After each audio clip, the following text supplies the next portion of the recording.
Hello નમસ્કાર વિદ્યાર્થી મિત્રો, સ્વાગત છે તમારું આજના એક નવા વિડીયોની અંદર. તો આજે આપણે આ વિડીયોની અંદર ગુજરાતી વ્યાકરણ MCQ પ્રશ્નો અને એનો પાર્ટ છે 37 જોશું. તો ચાલો આજના વિડીયોની આપણે શરૂઆત કરીએ.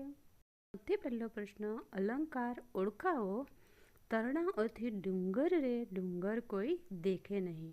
ઓપ્શન એ સ્વભાવોક્તિ, ઓપ્શન બી વિરોધાભાસ, ઓપ્શન સી દૃષ્ટાંત કે ઓપ્શન ડી સજીવારોપણ. તો આન્સર આવે બી વિરોધાભાસ. પ્રશ્ન નંબર 2, ગુજરાતના સીમાડા નથી. ગુજરાત એક જીવંત અને જાગૃત વ્યક્તિ છે. અલંકાર ઓળખાવો. ઓપ્શન એ વિરોધાભાસ, ઓપ્શન બી દૃષ્ટાંત, ઓપ્શન સી અભ્યુતિ કે ઓપ્શન ડી સ્વભાવોક્તિ. તો સાચો આન્સર આવશે ઓપ્શન સી. પ્રશ્ન નંબર 3, છંદ ઓળખાવો. દેખ બિચારી બકરીનો પણ કોઈ ન જાતા પકડે કાન. સૌથી પહેલાં જોવાનો ઓપ્શનની અંદર જો અક્ષરમેળ છંદ હોય તો પહેલાં અક્ષર ગણવાનો. આ ચારેય ઓપ્શનની અંદર અક્ષરમેળ તો છંદ છે ને બધા માત્રામેળ છંદ છે. તો આપણે માત્ર એ ગણીએ અને કયો છંદ બને એ જોઈએ.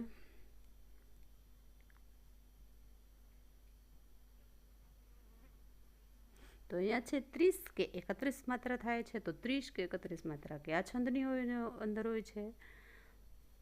તો કે અહીંયા આપણો સાચો આન્સર આવશે બી સવૈયા.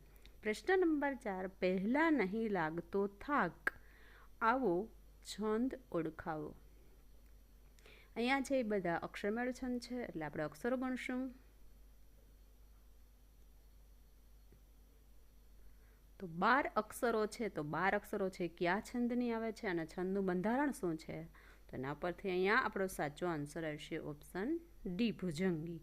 પ્રશ્ન નંબર 5, ક્રિયાનું સ્થળ કે સમય બતાવે તેને કઈ વિભક્તિ કહેવાય છે?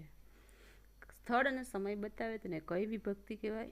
ઓપ્શન એ અપાદાન, ઓપ્શન બી સંપ્રદાન, ઓપ્શન સી અધિકરણ કે ઓપ્શન ડી સંબોધન.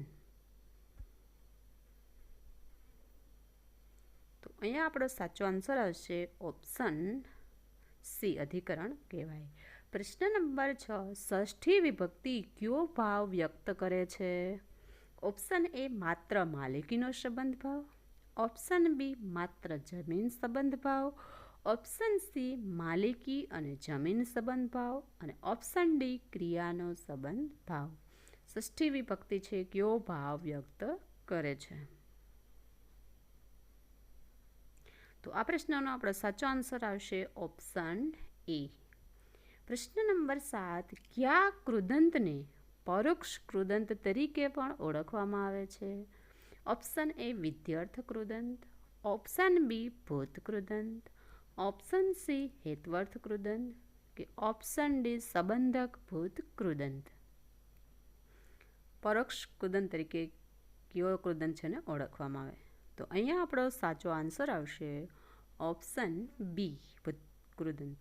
પ્રશ્ન નંબર 8, વિચારતા નેત્ર જલે ભરાય છે. વિચારતાનો કૃદંતનો પ્રકાર કયો છે?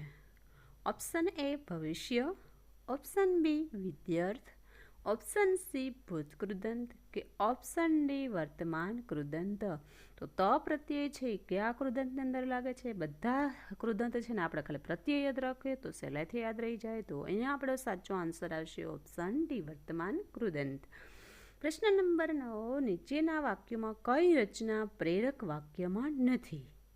ઓપ્શન એ મેં ટાઈમ ટેબલ બનાવડાવ્યું, ઓપ્શન બી કોસાએ લાકડી મુકાવી દીધી, ઓપ્શન સી શ્રુતિ સુહાસ પાસે પ્રશ્ન પૂછાવે છે અને ઓપ્શન ડી અત્યારે આપણે મૌન રાખવાનું છે. તો પ્રેરક વાક્ય રચનાની અંદર એક વ્યક્તિ બીજી વ્યક્તિ પાસે કાર્ય કરાવે ત્યારે પ્રેરક વાક્ય રચના બને છે. તો અહીંયા કેવું વાક્ય છે કે જે એક વ્યક્તિ બીજી વ્યક્તિ પાસે કાર્ય નથી કરાવતી, તો એ પ્રેરક વાક્ય નથી. તો અહીંયા આપણો સાચો આન્સર આવશે ઓપ્શન ડી. પ્રશ્ન નંબર 10, નીચે આપેલ વાક્યનો ભાવે પ્રયોગવાળો સાચો વિકલ્પ શોધો. ધ્યાના દોડી એ વાક્ય છે એનો આપણે ભાવે પ્રયોગવાળું વાક્ય શોધવાનું છે. ઓપ્શન એ ધ્યાના દોડે છે, ઓપ્શન બી ધ્યાનાથી દોડાય છે, ઓપ્શન સી ધ્યાના દોડી રહી અને ઓપ્શન ડી ધ્યાનાથી દોડાયું. તો આ પ્રશ્નનો સાચો આન્સર આવશે ઓપ્શન ડી. પ્રશ્ન નંબર 11, શબ્દ સમૂહ માટે એક શબ્દ આપો. ગઝલમાં દરેક બેતની પાછળ વારંવાર આવતો શબ્દ અને શું કહેવાય? ઓપ્શન એ મતલા, ઓપ્શન બી મક્તા, ઓપ્શન સી કાફિયા કે ઓપ્શન ડી રદીફ. તો આ પ્રશ્નનો સાચો આન્સર આવશે ઓપ્શન ડી રદીફ. પ્રશ્ન નંબર 12, નીચેનામાંથી લક્ષ્મીનો સમાનાર્થી શબ્દ નથી. Option A Indira, option B Sindhuja, option C Sindhusuta અને ઓપ્શન ડી પૈસા. સમાનાર્થી શબ્દ ન હોય એવો શબ્દ કયો? તો અહીંયા આપણો સાચો આન્સર આવશે ઓપ્શન ડી.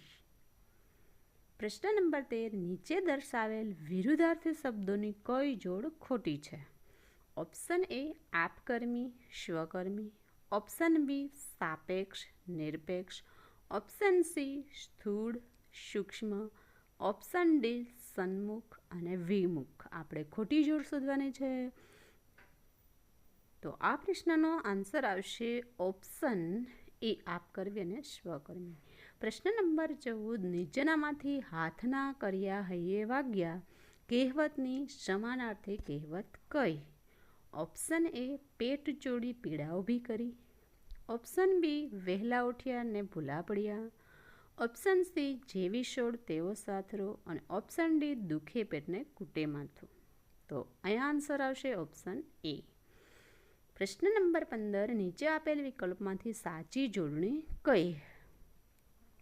ખાત મુહૂર્ત છે એને 4 ઓપ્શન આપેલા છે, એમાંથી આપણે સાચી જોડણી શોધવાની છે. તો અહીંયા આપણો આન્સર કયો આવે?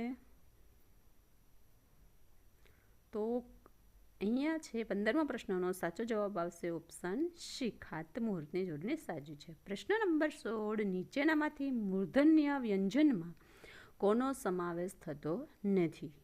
ઓપ્શન એ ર, ઓપ્શન બી શ, ઓપ્શન સી ડ કે ઓપ્શન ડી હ.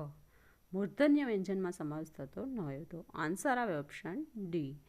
પ્રશ્ન નંબર 17, શબ્દકોશના ક્રમમાં ગોઠવતા સૌથી પહેલો શબ્દ કયો આવે? ઓપ્શન એ ખ્વાબ, ઓપ્શન બી વીરતા, ઓપ્શન સી ક્ષમા કે ઓપ્શન ડી સ્નેહ. તો આ પ્રશ્નનો સાચો આન્સર આવશે ઓપ્શન સી ક્ષમા. પ્રશ્ન નંબર 18, મન્વંતર શબ્દની સંધિનો સાચો વિગ્રહ કયો છે? ઓપ્શન એ મન પ્લસ અંતર, બી મન પ્લસ અંતર, ઓપ્શન સી મનુ પ્લસ અંતર અને ઓપ્શન ડી મનો પ્લસ અંતર. તો આ પ્રશ્નનો સાચો આન્સર આવશે ઓપ્શન સી મનુ પ્લસ અંતર. પ્રશ્ન નંબર 19, મૂર્ખતા સંજ્ઞાનો પ્રકાર દર્શાવો.